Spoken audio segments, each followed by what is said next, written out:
Há cerca de 2000 anos, um enigma matemático confundia a cabeça das mentes mais fantásticas do mundo.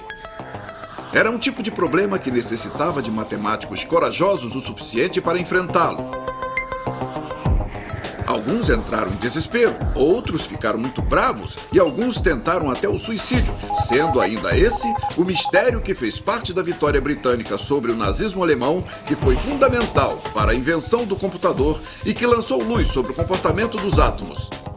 A construção de blocos a partir dessa matéria.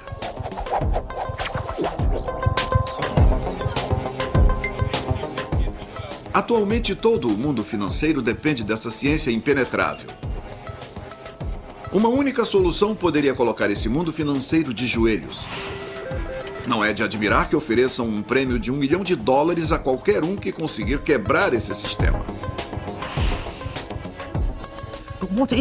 Mas qual é o grande mistério da matemática? O mistério que desafiou matemáticos durante séculos é o enigma dos números primos. Esse é o grande problema insolúvel da matemática. E quem desvendá-lo alcançará a imortalidade. Essa é a história de alguns que tentaram desvendar o segredo desses números.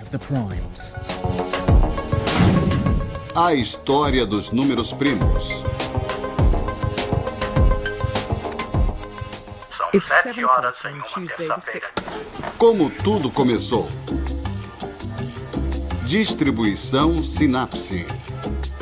Nós estamos cercados por números. Eles estão em todos os lugares que frequentamos. Não nos damos conta, mas os números são parte da nossa vida. Os números nos ajudam a entender o mundo à nossa volta. E também a nos comunicar. Eu posso ter um 17, 73 e 101. Os números são o dínamo da nossa forma de vida moderna. Quando viajamos de carro ou de avião, quando assistimos à TV ou escutamos um CD, quando atendemos o telefone ou estamos cozinhando, nós dependemos da matemática. Vermelho 18, azul 43, branco 65, vermelho 14. Sem a matemática, nada disso existiria. Bem simples, os números são essenciais no nosso dia a dia. Mas os números mais importantes na matemática são os números primos. Azul 43. Bingo!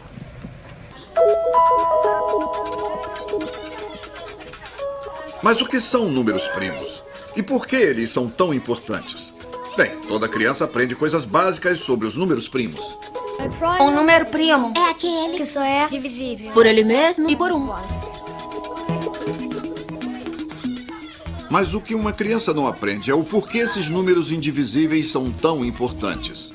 Eles são blocos que formam a matemática. Todos os números não primos podem ser formados a partir da multiplicação de números primos. Então, o número 105, por exemplo, pode ser formado multiplicando o primo 3 pelo primo 5 e depois pelo primo 7. Todo número pode ser partido em seus primos constituintes. Dos primos, formamos os demais números e desses constituímos a matemática. E da matemática temos toda a ciência. Os números primos são o hidrogênio e o oxigênio do mundo dos números. Eles são os átomos da matemática. É por isso que os matemáticos sempre foram fascinados por eles. Meu número primo favorito é 163. 17. 19. 163. 2. Por quê? Porque ele pode ser tanto um número par quanto um número ímpar. Minha vida é completamente cercada por números primos. O número da minha casa é primo. Eu tenho um número primo de filhos, 2 gêmeas e um garoto, formam 3. O registro do meu carro é primo. Eu sempre tentei convencer os jogadores do time de futebol em que eu jogava a vestir camisas com números primos.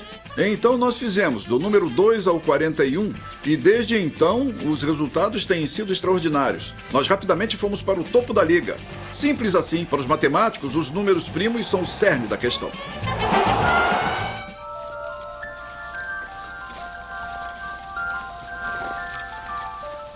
Os números primos são tão fundamentais que a natureza tomou consciência deles antes de o fazermos.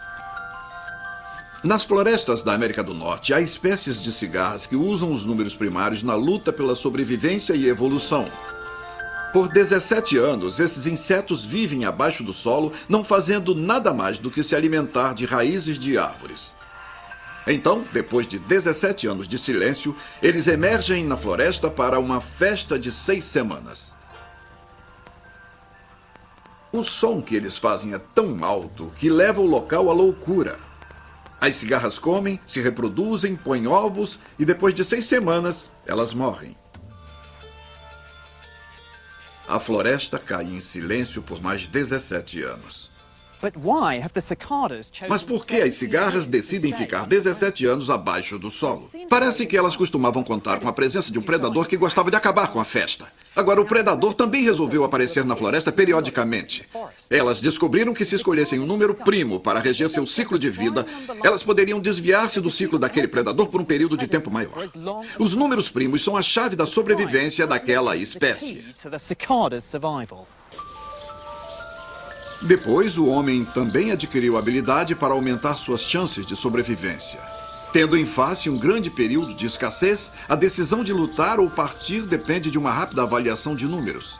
Isso era vital para a preparação de um tipo de trabalho e avaliação do quantitativo de trabalhadores.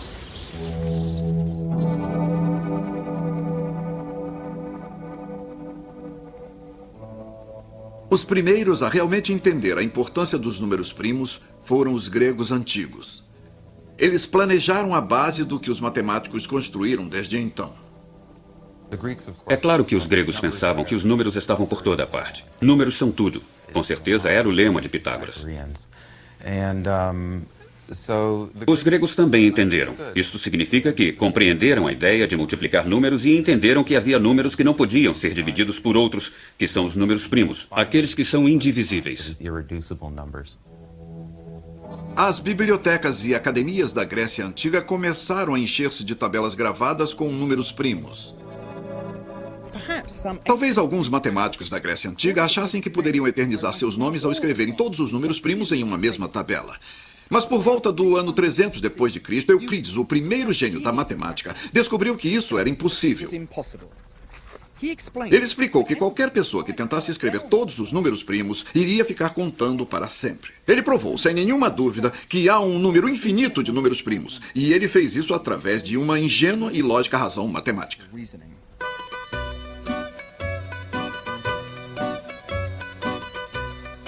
Euclides perguntou se era possível existir um número finito de números primários que poderiam ser multiplicados para se obter outro número.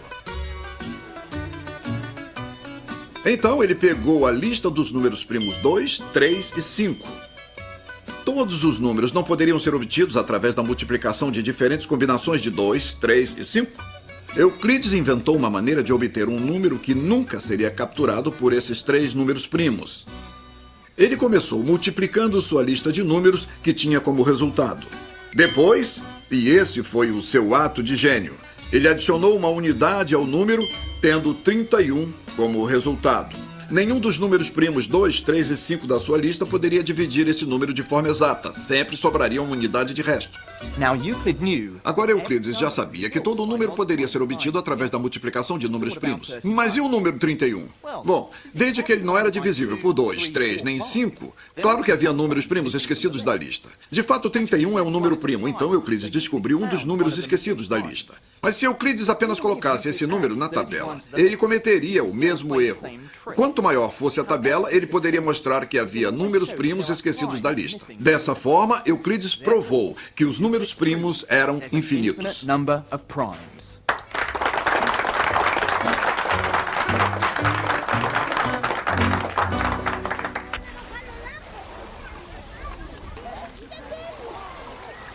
A prova dada por Euclides é uma peça maravilhosa de argumentação matemática, mas havia uma coisa que ele não conseguiu se dar conta. Euclides não encontrou nenhuma forma de prever quais números eram primos. Ele não construiu nenhuma fórmula que o ajudasse a prever quais eram os números primos.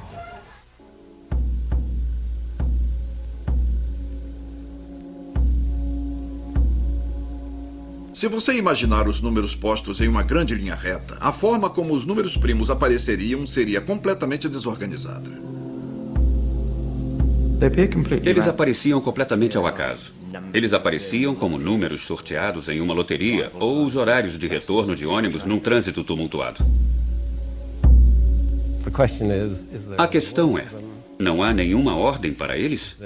Há alguma maneira de entendê-los, sem no mínimo os compreender totalmente, ou vislumbrar um tipo de fórmula para usar em cálculos matemáticos?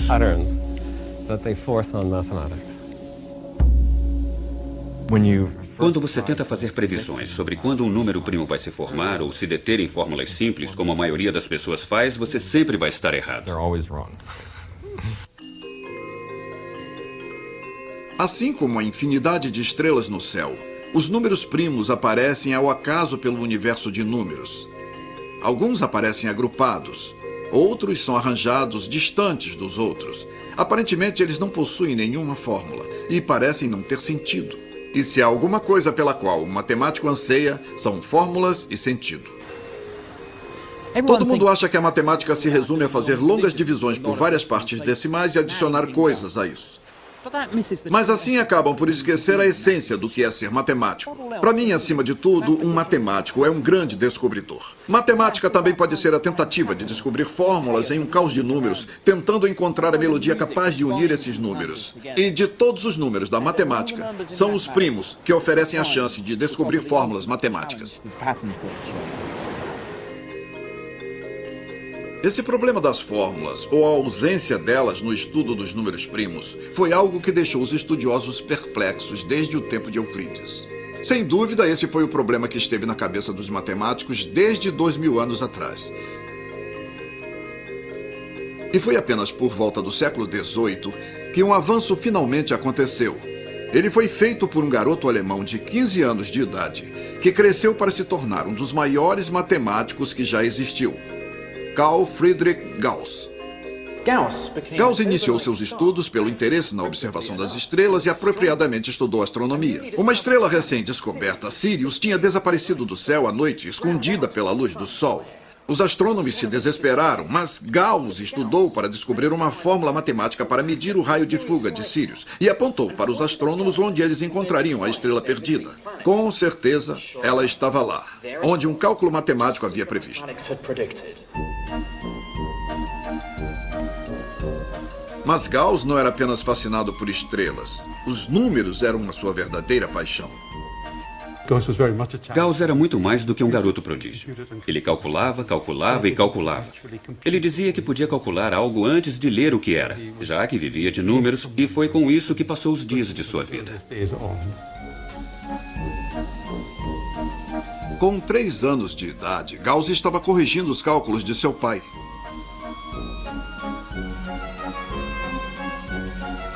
Como estudante, ele começou a escrever um diário secreto de suas descobertas. Mas foi um presente que ele ganhou em seu aniversário de 15 anos que mudou o curso da história da matemática. O presente era um livro de tabelas matemáticas. No final do livro, havia uma lista que começou a fascinar o jovem Gauss. Uma tabela de números primos. Ele passou horas e horas trabalhando sobre essas tabelas, tentando forçá-las a revelar seus segredos. Eventualmente, seus esforços levaram a uma maravilhosa descoberta.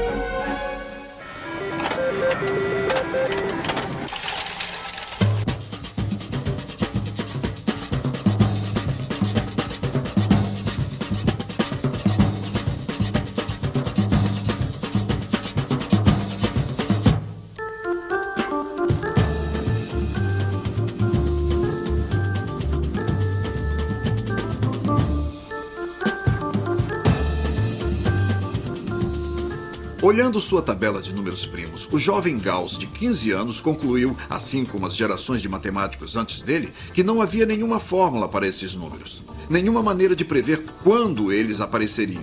Os números primos pareciam surgir ao acaso, assim como os números vencedores em um jogo de roleta.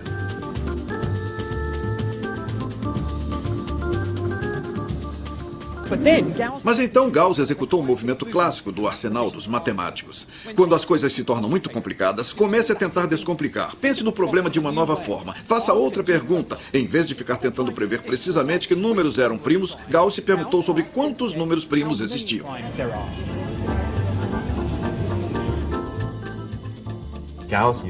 Gauss costumava contar quantos números primos existiam em um bloco de 1000 e fazia isso com facilidade. Diziam que ele podia, em 15 minutos, encontrar todos os números em um bloco de 1000 números e então ele liquidava tabelas e tabelas de números primos e com isso construiu um arcabouço fantástico que revolucionou os estudos modernos sobre esses números.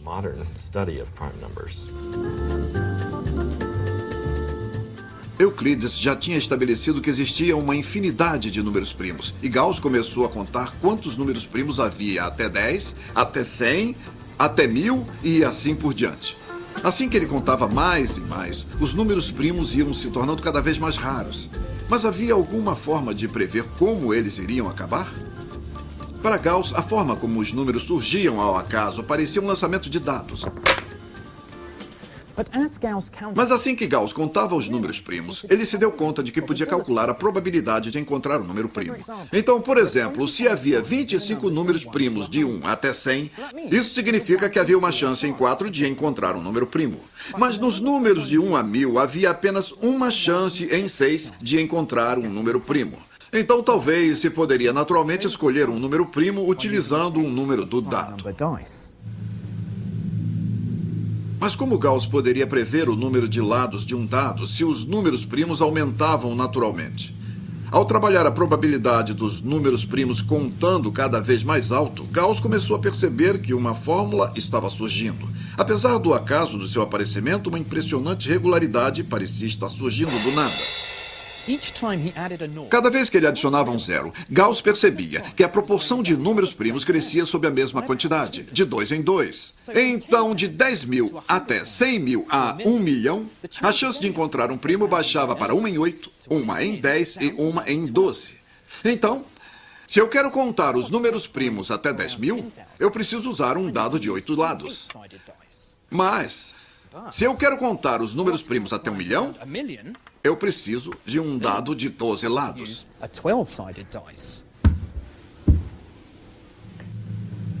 É como se os números primos fossem escolhidos naturalmente com um dado que tem o número de lados aumentado de um jeito uniforme para encontrar os números primos maiores.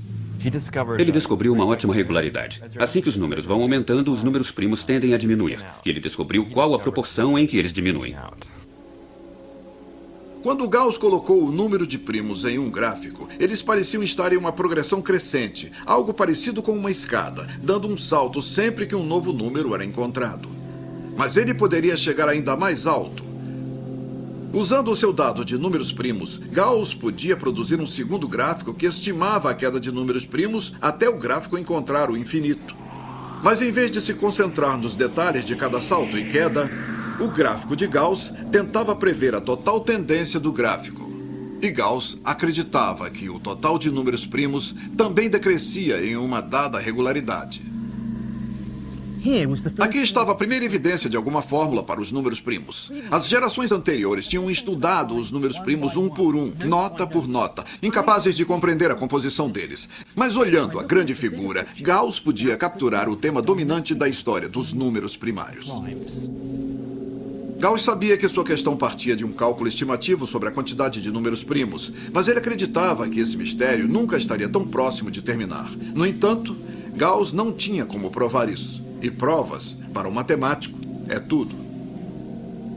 A matemática não se alimenta de questões, se alimenta de demonstrações.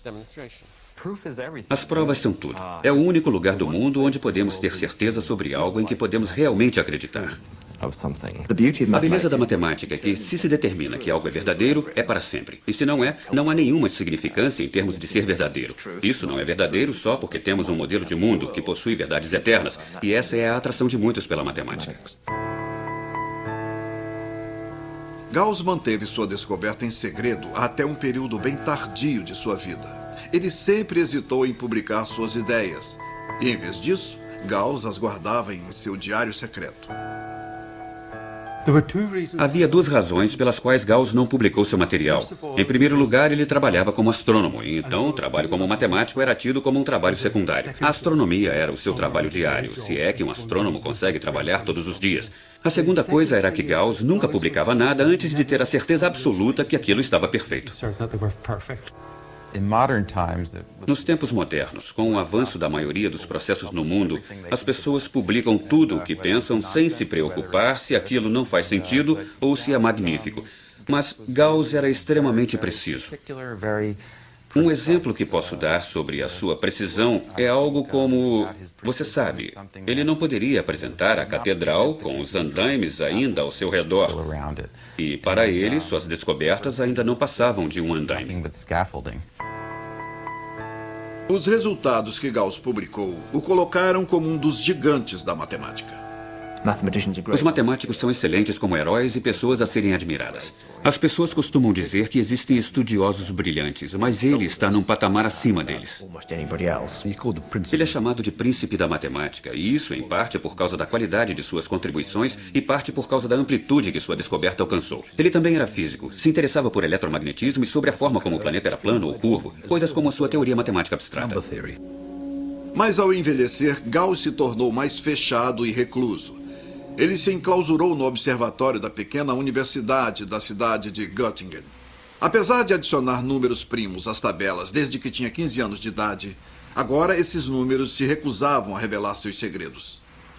A presença de Gauss em Göttingen transformou a pequena universidade na meca da matemática da Europa. E um dos seus discípulos era um jovem matemático que faria a próxima grande descoberta nos números primários, Bernhard Riemann.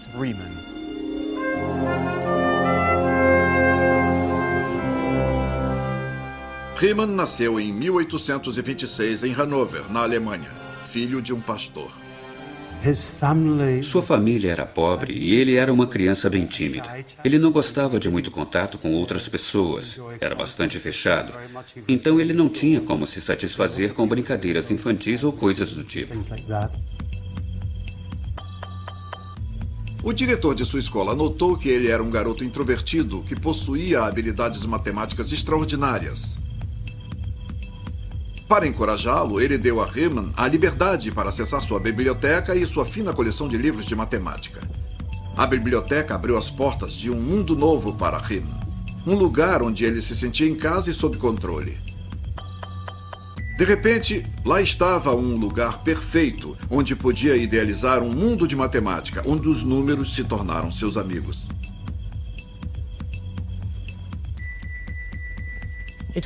Foi num dos livros dessa biblioteca que Riemann leu pela primeira vez sobre o enigma dos números primos. Dizem que ele leu as 859 páginas do livro em apenas 6 dias, devolvendo o livro ao seu professor com as palavras: "Esse livro é maravilhoso, eu já o conheço de cor."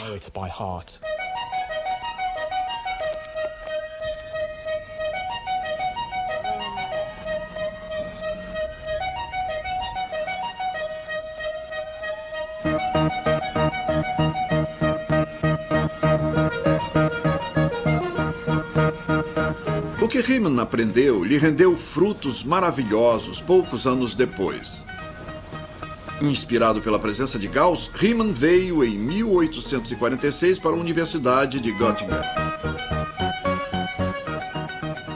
Essa pequena cidade medieval, onde os irmãos Grimm escreveram a maioria de seus contos, não mudou muito desde os tempos de Riemann. Mas Göttingen estava na ponta de uma grande revolução matemática. A matemática era tradicionalmente vista como uma ferramenta para cálculos, uma servente para as outras ciências. Em Paris, a matemática construiu navios e canhões, mas na Alemanha ela estava se transformando em reconhecimento. Todos os matemáticos eram muito mais abstratos e imaginativos por viverem em um mundo repleto de números e possibilidades. Riemann mergulhou na revolução matemática de Göttingen. Seu doutorado introduziu uma nova teoria de geometria abstrata, que até hoje é descrita como uma das contribuições mais significativas da matemática. Ainda, apesar de seu sucesso acadêmico, Riemann continuava um homem recluso. Ele era hipocondríaco, bastante suscetível à depressão, e buscava refúgio em seu trabalho e atrás de uma enorme barba preta. Foi essa estranha e introvertida personalidade que tomou o bastão de Gauss e fez a descoberta que poderia transformar a história dos números primos. Riemann, de repente, fez uma descoberta maravilhosa. O ano era 1859, que se tornou um ano único para o mundo da matemática. As hipóteses continuam. Riemann estava trabalhando em uma fórmula matemática conhecida como função zeta. A função era parecida com uma calculadora. Você colocava os números e um resultado aparecia no final. Riemann percebeu que poderia usar a função zeta para construir uma paisagem matemática tridimensional. Como uma lente mágica, a função colocou-o frente a um velho universo de números, contra o estranho e novo mundo da geometria. Riemann olhou no fundo dessa lente mágica e tomou fôlego para continuar essa jornada. Distribuição sinapse. A princípio, Riemann não fazia ideia de que a função zeta estava conectada aos números primos. Mas pelo outro lado da lente, ele começou a pensar que os contornos da paisagem criados pela fórmula poderiam desvendar o segredo dos números primos. Pelo lado leste, a paisagem parecia evadir-se em um vasto terreno plano. Mas se Riemann olhasse para a direção do oeste, uma cadeia de montanhas ficava à sua vista. Uma montanha tinha seu pico para além do infinito.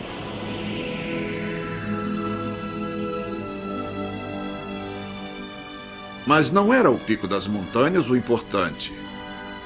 Em vez disso, foi num profundo vale entre as montanhas que Riemann encontrou o tesouro que estava procurando.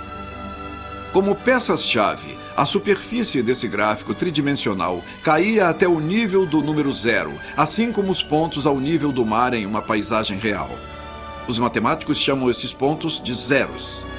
Riemann se deu conta de que esses zeros eram muito importantes porque eles tinham uma conexão completamente inesperada com a maneira como os números primos são distribuídos. Uma conexão que todos os estudiosos que seguiam Riemann acharam totalmente fantástica. Ele precisou dar um enorme salto em sua imaginação para pensar em algo como um prédio entre o universo dos números e o mundo da geometria. Mas a descoberta de Riemann levou-o a aumentar drasticamente a afinidade que Gauss já tinha com os números primos. Gauss utilizou um dado de números primos para criar sua hipótese sobre o total de números primos em um universo infinito de números. Mas isso era apenas uma grossa estimativa, e os matemáticos gostam de ser o mais exatos possível. Riemann descobriu que o local preciso de cada zero poderia ser usado para corrigir a hipótese de Gauss. Para mim, é como se cada zero criasse uma nota musical em que sua vibração perturbava Gauss cada vez que se chegava mais próximo da verdadeira sequência de números. É como se a combinação de todas essas notas criasse uma melodia que corrigia completamente a hipótese de Gauss, revelando a exata quantidade de números primos em vez de ficar contando cada vez mais números. Extraordinariamente, Riemann descobriu que os zeros, que à primeira vista nada tinham a ver com os números primos, podiam realmente ser utilizados para entendermos como os números primos são distribuídos. A descoberta de Riemann foi tão revolucionária quanto a primeira fórmula de Einstein. Em vez de matéria transformando-se em energia, os números primos se transformaram em música. Riemann descobriu o mapa do tesouro que revelava o segredo dos números primos. Era nesses pontos, ao nível do mar, os zeros, onde teria realmente que navegar. Mas depois, Riemann percebeu algo ainda mais incrível. Ao encontrar a localização dos primeiros 10 zeros, ele percebeu que uma fórmula fantástica estava surgindo. Os zeros não estavam espalhados pela paisagem, mas ao contrário, eles pareciam estar formando uma sequência pela paisagem.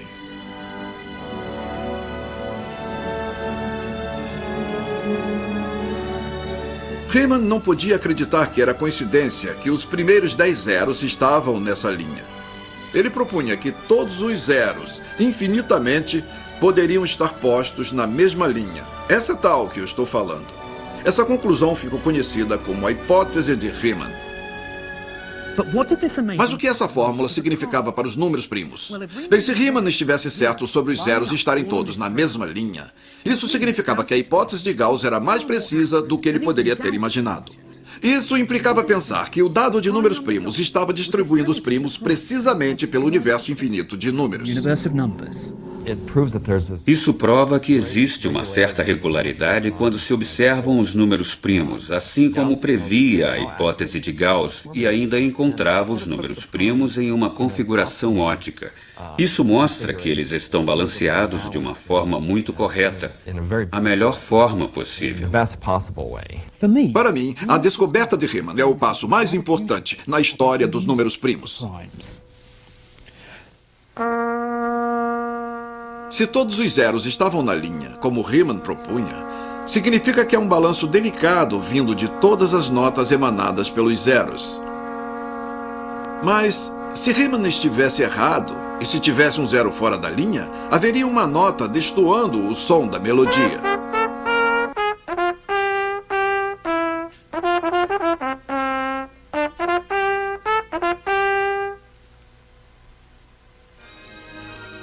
Mas Riemann não acreditava que havia um zero fora da linha.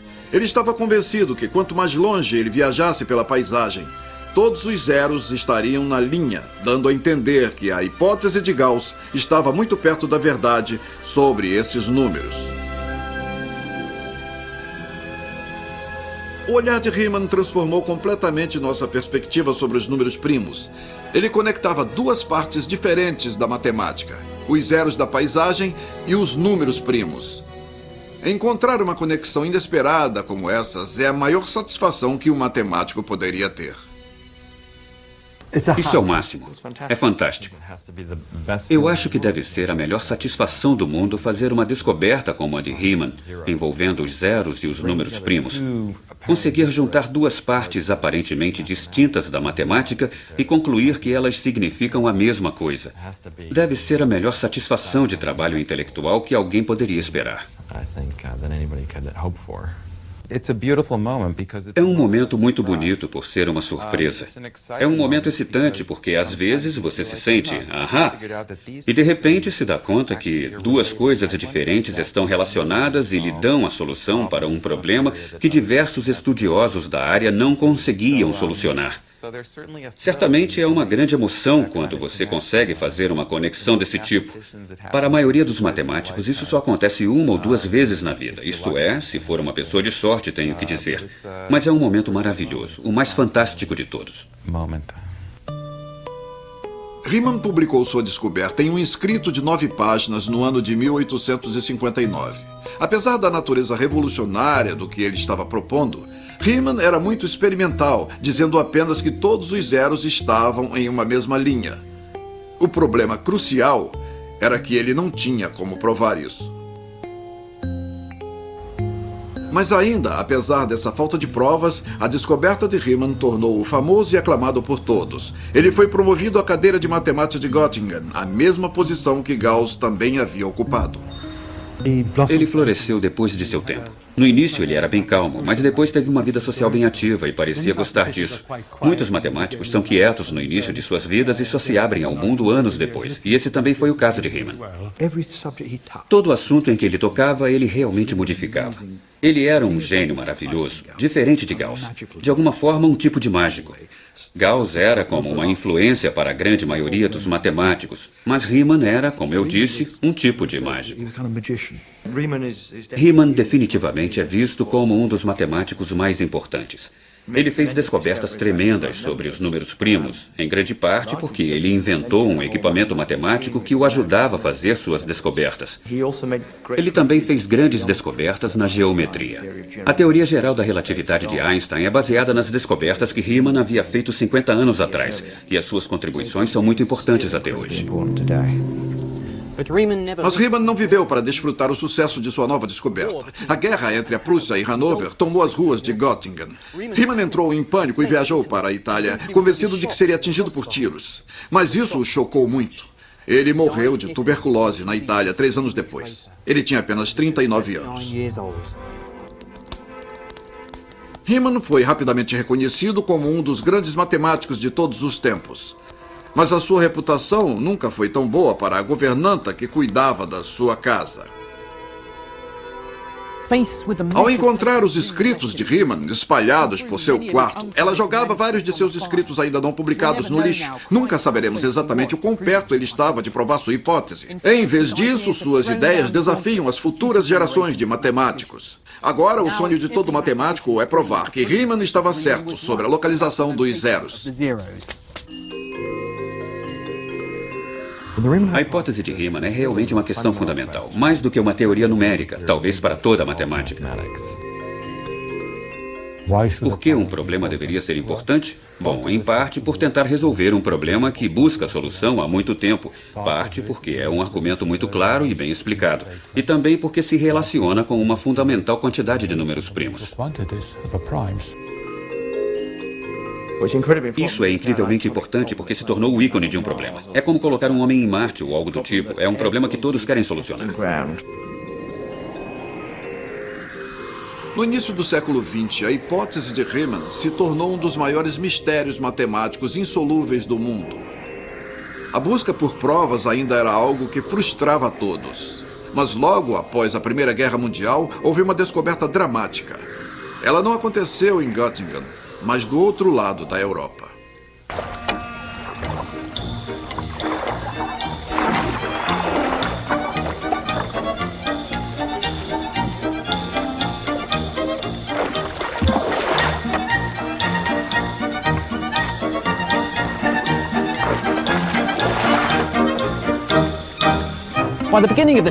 Lá pelo início do século XX, a Inglaterra tornou-se algo como um novo berço da matemática.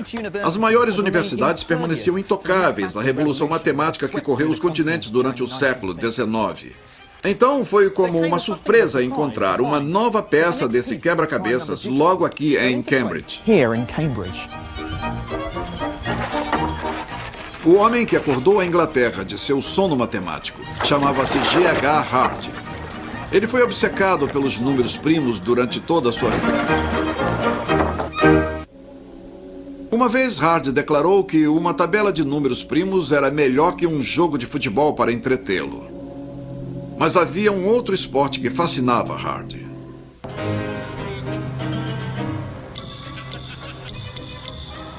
A paixão de Hardy pelos números primos só podia competir com a sua paixão pelo cricket e pela sua batalha contra Deus. Ele queria desesperadamente refutar a existência de Deus, mas ao fazer isso, Deus se tornou o maior jogador em sua vida. Em suas viagens para assistir a jogos de cricket, Hardy levava sempre uma bateria anti-crença para afastar qualquer possibilidade de chuva. Mesmo no dia ensolarado, ele carregava sempre um casaco, um guarda-chuva e uma bolsa embaixo do braço. Isso era para enganar Deus, para que ele pensasse que fosse chover, e então ele poderia ter algum trabalho. Ele acreditava que Deus, seu maior inimigo, asseguraria que seu dia de sol não iria sair dos seus planos. Uma vez Hardy enviou uma carta a um amigo afirmando que tinha conseguido provar a hipótese de Riemann, mas a sua excitação durou pouco. Isso foi um outro jogo de Hardy com Deus. Ele enviou a carta logo após um período de agitação intensa dos mares, na certeza de que seu amigo não receberia. Ele acreditava que Deus nunca o deixaria levar ao mundo suas impressões sobre o problema que tentava resolver. A maior contribuição de Hardy sobre os números primos deu-se logo no início de sua carreira. Riemann disse que havia tantos zeros na linha que era bem possível de todos estarem lá. Hardy mostrou que havia, no mínimo, uma infinidade de zeros nessa linha, o que era, de certa forma, uma justificativa para o que Riemann disse. Apesar do avanço da descoberta de Hardy, que finalmente provou a hipótese de Riemann, o infinito era ainda uma grande besteira. É possível provar que há uma infinidade de zeros na linha, com qualquer quantidade que conseguir ser checada. E mais inquietante é a infinidade de zeros que pode vir a existir fora da linha. É algo como um hotel com um número infinito de quartos. Você pode até checar todos os quartos e conferir se todos estão ocupados ou não, mas quando você achar que chegou à infinidade de quartos, sempre haverá um que você ainda não checou. No caso de Hardy, em vez de checar quartos para ver quais estavam ocupados, ele estava checando os zeros para ver quais estavam na tal linha. Infelizmente, Hardy não conseguiu provar nem que a metade dos zeros estava na mesma linha. Sua descoberta era extraordinária, mas ainda havia um longo caminho a percorrer.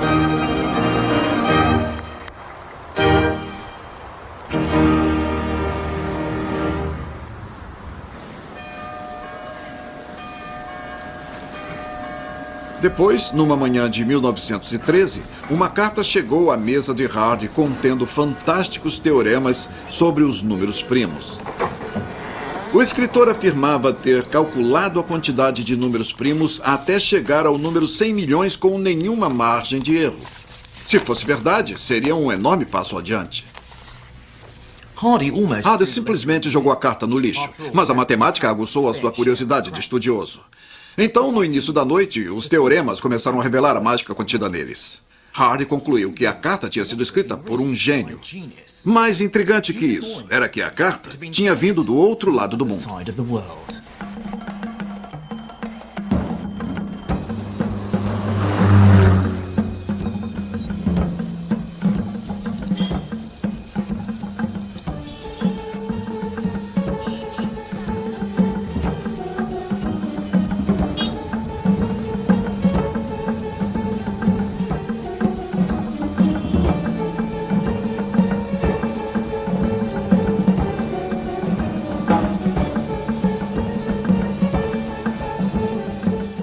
O autor da carta era Srinivasa Ramanujan, um auxiliar de escritório de 23 anos que ganhava 20 rupias por mês trabalhando para a autoridade portuária em Madras.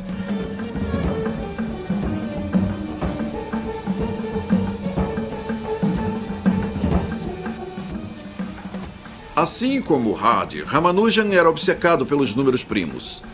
Em vez de cumprir suas tediosas tarefas de cuidar das contas dos navios, Ramanujan gastava seu tempo com cálculos sobre os números primos. Depois do trabalho, Ramanujan gostava de caminhar descalço pela praia, ainda pensando nos números primos.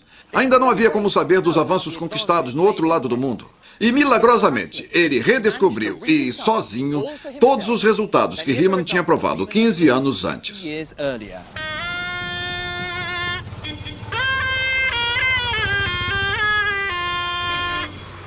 O que o torna ainda mais fantástico que Riemann é a sua total capacidade autodidata. Ele já mostrava precoces habilidades matemáticas ainda na escola do vilarejo de Kumbakonum. Mas a sua enorme aversão a qualquer outra matéria fez com que ele perdesse a oportunidade de estudar em uma universidade. A razão pela qual Ramanujan não cursou a universidade foi porque as lições eram exaustivas e chatas para ele. Uma das anedotas mais marcantes que nos é contada é que ele entregou um papel para o seu médico em que estava escrito: "Essa é a parte mais indigesta da aula."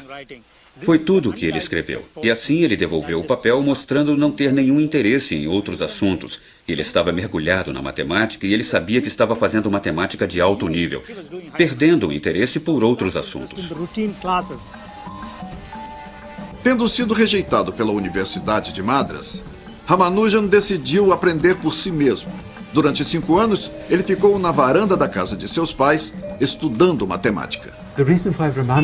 A razão pela qual Ramanujan é tão brilhante é porque ele era completamente obcecado pela matemática. Ele pensava em matemática 24 horas por dia perfeitamente.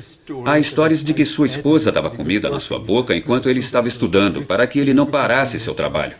Há várias pessoas que são obcecadas por matemática, mas isso não significa que elas venham a ser geniais. No caso de Ramanujan, ele conseguiu ser. Desabituado às convenções matemáticas usuais, Ramanujan mergulhava no problema de números primos com um entusiasmo de criança.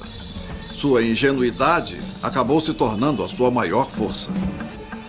Ramanujan foi um gênio da maior grandeza. Disso não há dúvidas. E o fato dele ser autodidata significava que ele não era contaminado pelo pensamento corrente nem pelos preconceitos de seu tempo.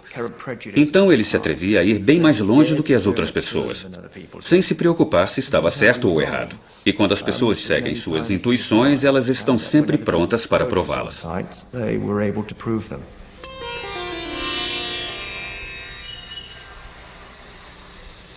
Na maioria das vezes, a criatividade matemática é difícil de ser entendida. Mas a forma como Ramanujan trabalhava era sempre um mistério. Ele afirmava que suas ideias eram dadas em sonhos pela deusa Namagiri, a deusa da família de Ramanujan.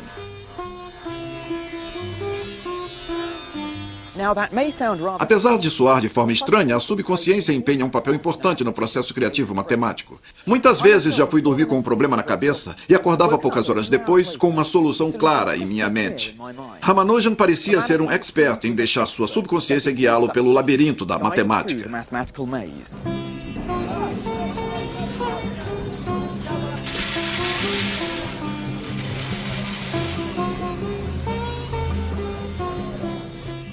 Desesperado para ter seu talento reconhecido, Ramanujan decidiu encontrar os matemáticos da Inglaterra e escreveu para Hardy. Já convencido da brilhante capacidade de Ramanujan, Hardy determinou-se a levar o precoce indiano para Cambridge. Mas Ramanujan estava relutante. Isso significava deixar sua esposa e sua família, e em todo caso, como devoto de Brahma, ele acreditava que cruzar o oceano seria um verdadeiro martírio. Mas depois, um dos amigos de Ramanujan teve uma ideia. Percebendo seu desespero em ir para Cambridge, seu amigo armou um plano bem astuto. Ele levou Ramanujan a um templo para buscar inspiração divina. Depois de 3 noites no templo, como o amigo já esperava, Namagiri apareceu em uma visão mandando que Ramanujan cruzasse o oceano. O plano havia funcionado. Ramanujan deixou Madras e chegou à Inglaterra em 1914. Logo após o início da Primeira Guerra Mundial. Ele rapidamente se familiarizou com a vista do Colégio de Trinity, onde ele aparecia no pátio de chinelos em vez dos desconfortáveis sapatos ocidentais. Ramanujan trabalhou com Hardy em vários problemas matemáticos. A dupla foi muito bem sucedida. Juntos, eles descobriram fantásticas soluções para vários problemas matemáticos, mas o enigma dos números primos ainda os desafiava. Hardy o avisou de sua traiçoeira malícia e da recusa que esses números tinham em revelar seus segredos. A genialidade de Ramanujan devia ser forte o suficiente para levá-lo logo a uma descoberta antes de cair em depressão ou ficar doente. Ramanujan tinha trocado o isolamento matemático da Índia pela solidão cultural de Cambridge. Aqueles tempos foram muito difíceis. Os 5 anos em que ele ficou lá foram os anos da guerra. Então ele não conseguia se corresponder frequentemente com sua esposa. Sem Hardy, não havia ninguém com que ele pudesse interagir todos os dias. Ele não estava comendo apropriadamente. Ele era totalmente contra qualquer coisa que fosse derivada de carne, porque era radicalmente vegetariano. We are the Herbal Teenies, little girls and boys. Make your request, we'll not refuse you. We are here just to amuse you. Uma vez Ramanujan tentou tomar achocolatado pensando que era oriundo de vegetais. Mas quando ele leu a composição, ficou arrasado por saber que aquilo continha gordura animal. Ao ficar doente, poucos dias depois, ele estava convencido de que Namagiri o estava punindo por ter comido carne. Your children could be seen because we all drink Herbal Tea. We're happy girls and boys. Ramanujan ficou tão depressivo que tentou se suicidar atirando-se nos trilhos do metrô. O maquinista parou a tempo, mas Ramanujan foi obrigado a se internar em um sanatório onde ficou confinado por 12 meses. Quando Hardy visitou Ramanujan no sanatório, na sua forma mais britânica, a única coisa que eles tinham para conversar era sobre o número do táxi que ele tinha pegado. 1729. Um número bem monótono, dizia Hardy. Não mesmo, respondeu o paciente. Esse é o menor número que pode resultar da soma de 2 cubos de 2 formas diferentes. Ramanujan nunca parava de pensar em números.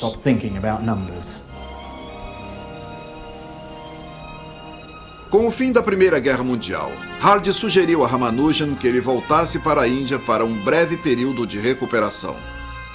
Poucos meses depois, ele ficou chocado ao escutar que o brilhante prodígio morreu tragicamente com apenas 33 anos. Assim como Hardy, ele odiava a ideia de estar envelhecendo e virava todos os espelhos próximos a ele para que não visse seu rosto envelhecido. Hardy era um caso muito infeliz a esse respeito. Ele aparentava, à primeira vista, ser um homem bastante jovem, até mais ou menos uns 60 anos. E quando seu coração começou a ficar frágil, ele tornou-se muito depressivo. O problema da hipótese de Riemann continuou a obcecar Hardy, mas ele estava cada vez mais desiludido com a sua capacidade de resolvê-lo. Assim como Ramanujan fez antes, Hardy também tentou suicídio que acabou sem sucesso. No caso de Hardy, foi por uma overdose. A hipótese de Riemann havia provado ser um terrível adversário. O advento da computação. Em 8 de junho de 1954, um dos matemáticos mais importantes do mundo tomou sua própria vida. Ele envenenou-se com cianeto.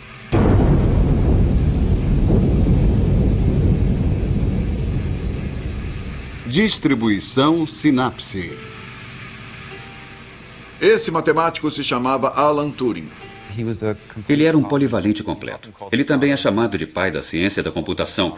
Algumas pessoas o chamam de pai da inteligência artificial, mas ele amava matemática e era também, claro, famoso por seu trabalho em criptografia. Turing ficou famoso como o matemático que decifrou o enigma alemão, que era uma máquina de criptografia, acelerando assim a queda do nazismo. O que é pouco conhecida é a forma como a hipótese de Riemann ajudou-o a decifrar esse código.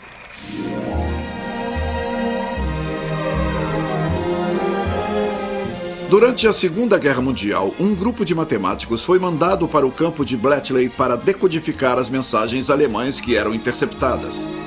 Para Turing e seus colegas, Bletchley era um tipo de Cambridge, com jogos de cricket sendo jogados nos gramados.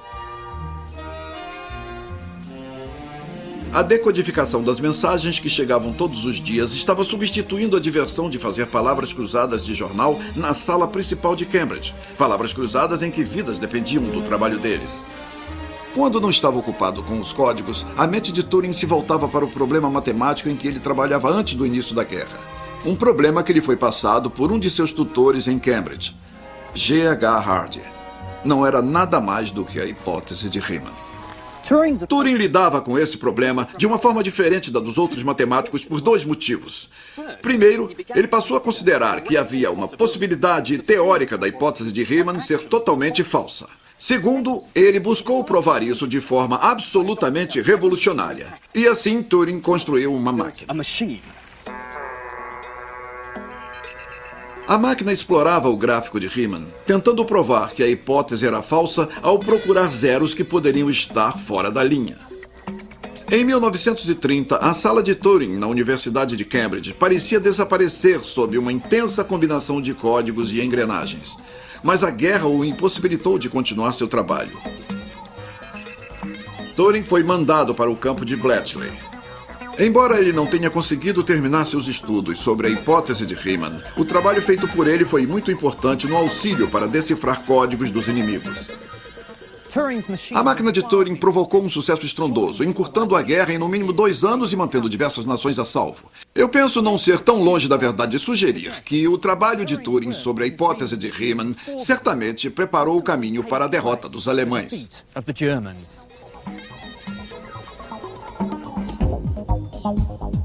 Após a guerra, Turing continuou utilizando máquinas para solucionar problemas. Mas sua experiência em Bletchley acabou ensinando que é melhor construir uma máquina que possa ser programada para realizar diversas habilidades em uma só. Construída com tubos de catódios e bateria magnética, Turing criou assim o protótipo do computador moderno. Uma das primeiras tarefas que Turing praticou foi computar todos os zeros da hipótese de Riemann. E é claro que ele descobriu que todos estavam na mesma linha. Ele tinha uma forma muito habilidosa para computar esses zeros, uma forma muito esperta de provar que todos estavam na mesma linha. A nova máquina de Turing conseguiu encontrar a localização dos primeiros 1104 zeros, e todos estavam na mesma linha. Mas depois, a máquina de Turing quebrou. Mas isso não aconteceu apenas com a sua máquina. A sua vida também começou a declinar. Uma das curiosidades sobre Turing é que ele era homossexual. Isso provocava uma enorme sombra em sua vida. Ele nem era tão idoso quando morreu, mas em seus últimos anos de vida, ele se envolveu em um tumultuoso escândalo relacionado à sua homossexualidade. Essa é a possível causa que o levou ao suicídio. O corpo de Turing foi encontrado na cama. A autópsia mostrou altos níveis de cianeto em seu sangue. O que ainda é um mistério é a forma como Turing tentou se matar. Na cabeceira da cama havia metade de uma maçã comida. Será que ele a ingeriu com um cianeto? Talvez a vida esteja imitando a arte. A cena favorita do filme favorito de Turing era o momento de Branca de Neve e os Sete Anões, em que ela pegava a maçã, mordia e... Uma das maiores tragédias do século XX foi ele ter se suicidado por ser perseguido por sua orientação sexual. E assim o mundo perdeu um de seus maiores pensadores de todos os tempos.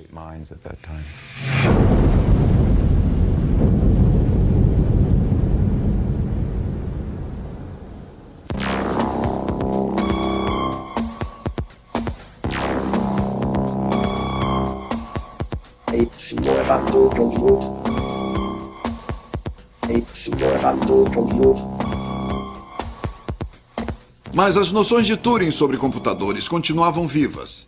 Ele deu os primeiros passos em uma nova era. Uma era em que os computadores ultrapassaram os homens no estudo dos números primos. Em 1952, um computador descobriu os primeiros números primos a partir dos habilidosos comandos humanos.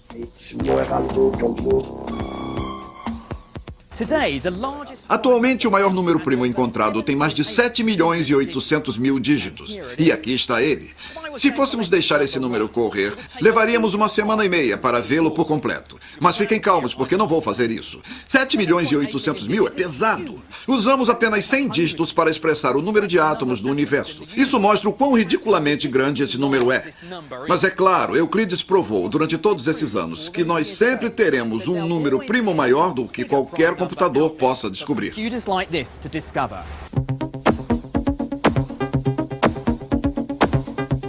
E assim como Turing provou, a princípio os computadores podem ser utilizados para explorar partes da paisagem de Riemann que antes eram inimagináveis.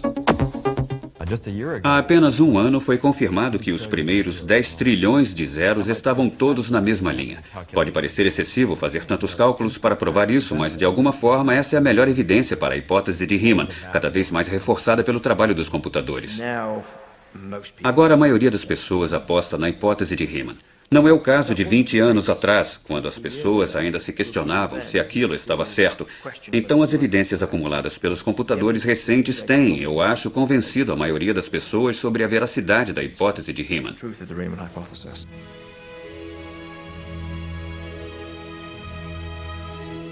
Se pensarmos que a linha de zeros imaginada por Riemann começa em Göttingen, Riemann nos levaria abaixo da Terra. Já Turing nos levaria mais longe que a Lua. Mas só um computador nos levaria a 100 anos-luz distante de Göttingen. Como uma nave espacial, o computador nos envia mensagem de vários outros pontos do universo e ainda assim, os zeros obedecem à hipótese de Riemann. Calcular que cada vez mais zeros também estão na linha é ótimo, mas isso nunca irá provar a hipótese de Riemann. O computador não ajuda a entender o infinito. Mas ninguém sabe o que pode acontecer nos fins do universo matemático. Pode até haver um zero que esteja perdido e seja encontrado fora da tal linha.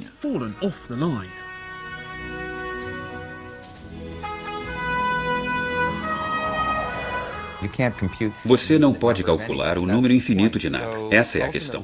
Então, em última instância, qualquer confirmação a que um computador pode chegar sobre a hipótese de Riemann vai parar nesse ponto, que sim, estão todos na mesma linha. Até esse ponto, estão todos na mesma linha. Mas desde um número infinito, desde que haja realmente um número infinito, eu acho que devemos parar onde paramos. Ainda assim, não teremos computado uma infinidade de soluções. No decorrer do século XX, os matemáticos começaram a reconhecer que estavam presos. Mas então, nos anos 70, houve a maior descoberta no enigma dos números primos. E ela veio na hora menos esperada.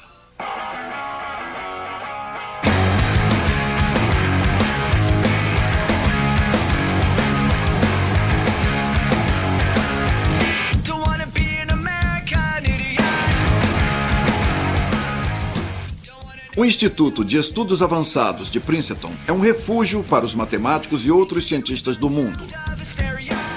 A herança da matemática alemã não sobreviveu à devastação da Segunda Guerra Mundial e muitos matemáticos judeus foram se exilar na América, incluindo Albert Einstein.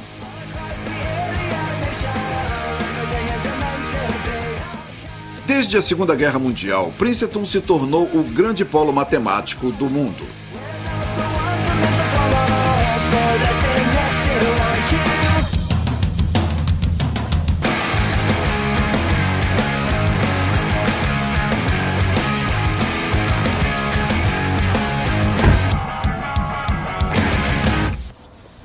Em 1972, um jovem matemático americano chamado Hugh Montgomery passava seus dias discutindo suas novas ideias no instituto.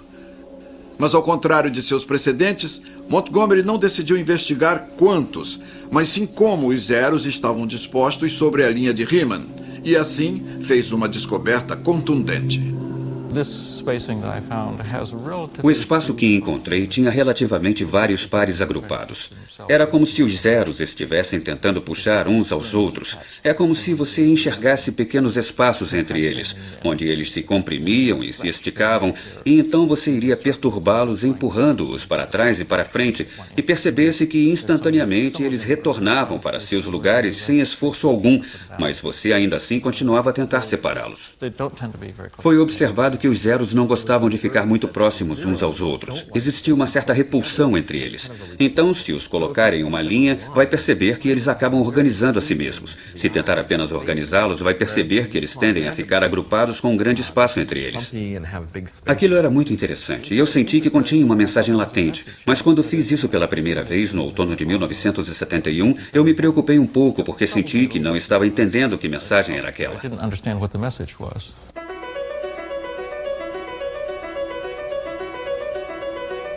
Todos os dias, às 3 horas, os acadêmicos se reuniam no salão principal para um dos rituais mais importantes do departamento de matemática, o chá da tarde. Naquela tarde, Montgomery foi apresentado a um famoso físico, Freeman Dyson. Nesse dia em particular, os matemáticos estavam rodeados por um nome chamado Shaula. E eu estava no salão em uma conversa informal com ele, e Dyson estava passando pela sala. Quando Shaula disse, "Você já foi apresentado ao Dyson?" Eu disse, "Não." E ele disse, "Vamos lá, eu vou apresentar você a Dyson." Eu disse, Não, eu não quero perturbá-lo, você sabe." E ele foi insistente.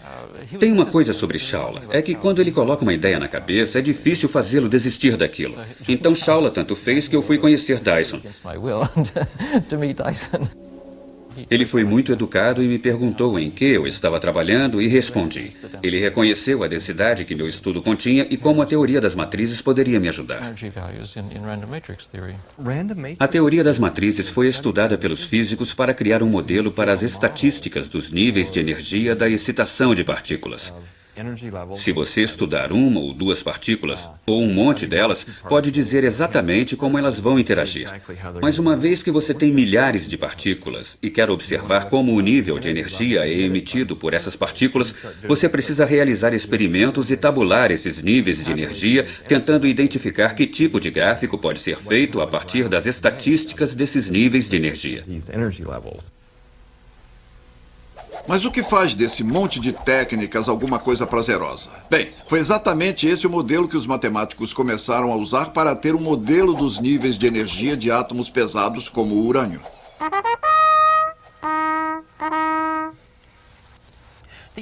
Os níveis de energia no núcleo de um átomo são parecidos com as notas tocadas por um instrumento musical. Como se eu tocasse meu trompete e soprasse com mais força. Então as notas iriam sair mais altas. Por exemplo...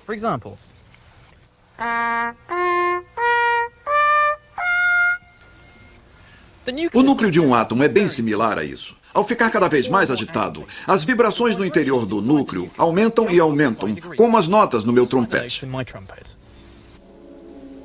Os físicos descobriram que os níveis de energia de átomos, como o urânio, se distanciam de uma maneira uniforme, assim como os zeros na linha de Riemann.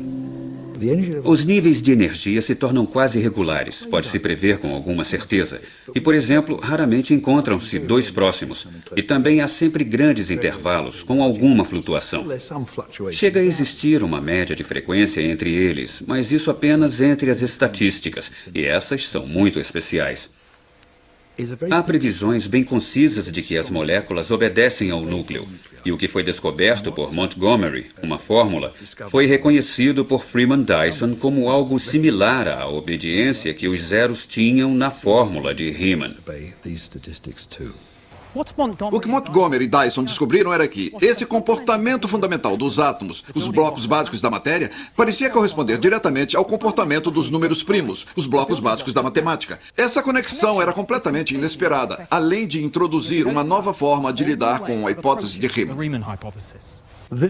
Essa conexão feita por Montgomery e Dyson era profundamente estimulante, porque trouxe os físicos para o estudo da hipótese de Riemann, levando-os a fazer novas e interessantes descobertas que não poderiam acontecer de outra maneira entre físicos e matemáticos. Essa é a base da ideia de que podemos unificar cada vez mais instrumentos no mundo. E da maneira como aconteceu, de uma forma em que pessoas que não são cientistas não conseguem perceber. Uma conexão feita pelas diferentes áreas. E no estudo da física, é um momento mágico quando se percebe que dois objetos diferentes estão conectados de forma surpreendente. Eu acho, por vários motivos, que é ainda mais intrigante que a hipótese de Riemann, essa é uma questão que vale $1 milhão. Como pode o comportamento dos átomos da matemática ter alguma coisa a ver com os átomos da física? Esse é um mistério profundo. Eu acho que, quando se entende isso, pode-se provar a hipótese de Riemann. Talvez a física nuclear possa lançar luz sobre o enigma dos números primos. Assim mesmo, um zero fora da linha seria como ter um nível de energia fictício, algo que não é permitido pelas leis da física nuclear. Aqui então está a maior chance ainda existente de conseguir alguma explicação para a hipótese de Riemann, mas isso ainda está distante de ser provado. Isso abriria uma possibilidade real para provar a hipótese de Riemann? Nós não sabemos. Porque não se sabe o que está envolvido ao tentar provar tal hipótese.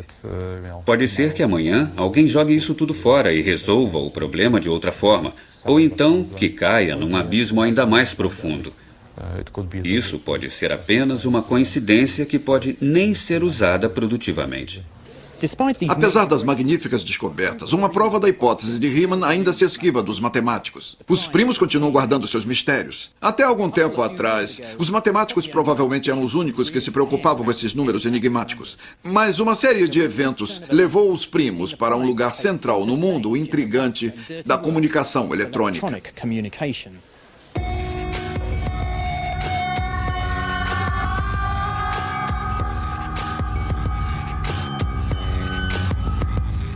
Sempre que fazemos uma transação financeira online, estamos utilizando números primos para codificar os detalhes do nosso cartão de crédito. A segurança desse sistema está na dificuldade de desvendar uma sequência numérica nos seus números primos constituintes.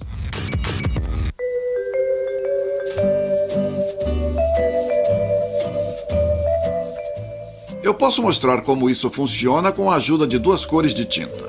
Imagine que cada uma dessas tintas é um número primo. Se eu juntar um pouco de cada cor, assim como se eu multiplicar dois números primos, eu vou ter uma cor inteiramente diferente ou um outro número. Agora, esse número é utilizado para codificar um número de cartão de crédito. Mas o único jeito de decodificar isso seria sabendo que números deram origem a esse outro número. Assim como é difícil separar duas cores uma vez misturadas, é extremamente difícil calcular que números primos criaram um terceiro número. Mas sem saber os dois números originais, é praticamente impossível decodificar o número do cartão de crédito. Esse sistema só é seguro porque ainda não conhecemos esses números o bastante.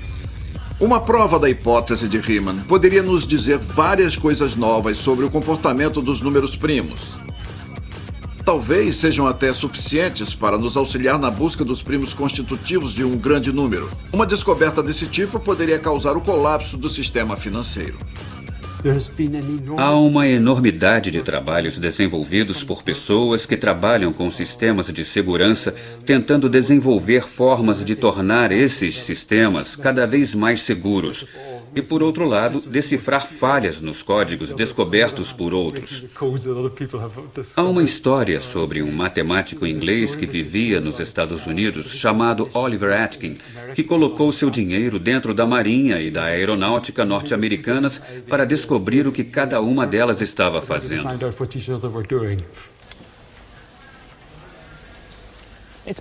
Agora não é surpresa entender por que um homem de negócios é capaz de oferecer o prêmio de $1 milhão para qualquer um que desvendar a hipótese de Riemann.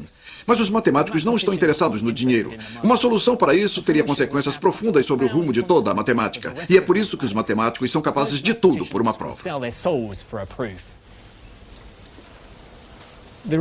A hipótese de Riemann é uma daquelas que, se for desvendada, pode se espalhar por toda a matemática. Existem atualmente áreas de estudos da matemática que dependem dessa hipótese.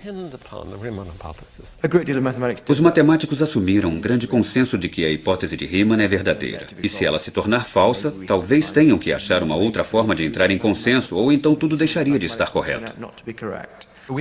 Não temos ideia de como seria uma prova para isso, que segredos ela traria. E acho que devemos ter muita esperança que será algo que possa revolucionar a forma como lidamos com a matemática.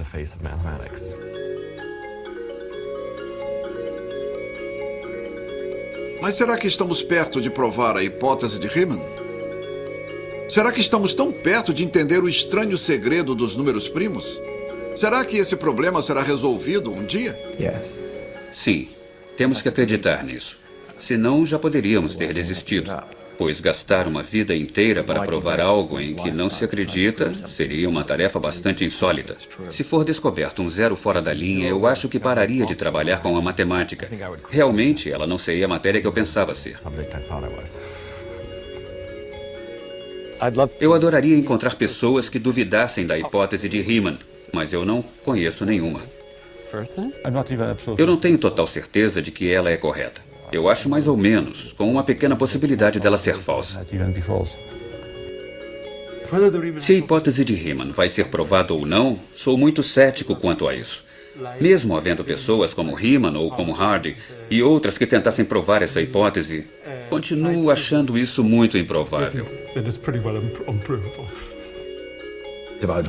Se eu tiver que apostar nisso, eu diria que sim. Seria o mais provável. Há argumentos da física que suportam fortemente a hipótese, mas seria bem mais interessante se ela fosse errada, porque assim esses argumentos seriam enganosos. Seria como se houvesse um Deus malicioso esperando que acreditássemos nas evidências, mas de uma forma ignorada. Haveria zeros fora da linha. Então teríamos que desaprovar a hipótese de Riemann.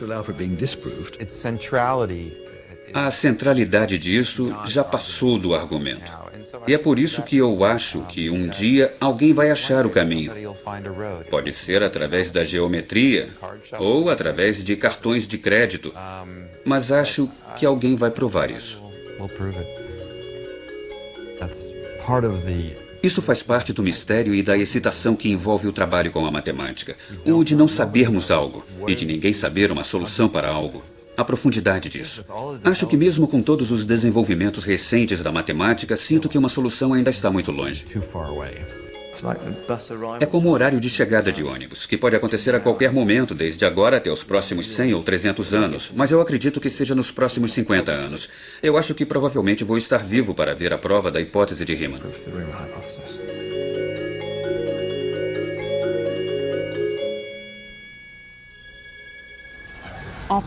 Depois de 3.000 anos, a hipótese de Riemann ainda desafia gerações de matemáticos.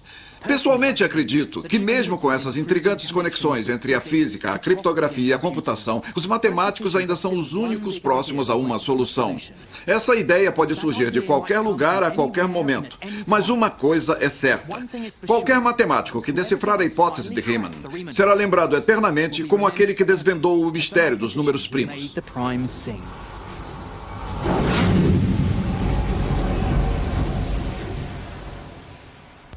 Tom Apostolo escreveu uma das canções folclóricas mais tradicionais do oeste americano, em que ele propunha ideias relacionadas à hipótese de Riemann. Eu só sei esse primeiro verso. Onde estarão os zeros da função zeta? Riemann fez uma grande descoberta. Eles estão todos numa mesma linha, chegando mais além de 2π log t. É isso aí. Versão brasileira MG Studio. Você pode aprender mais sobre os números com a BBC Open University em open2.net.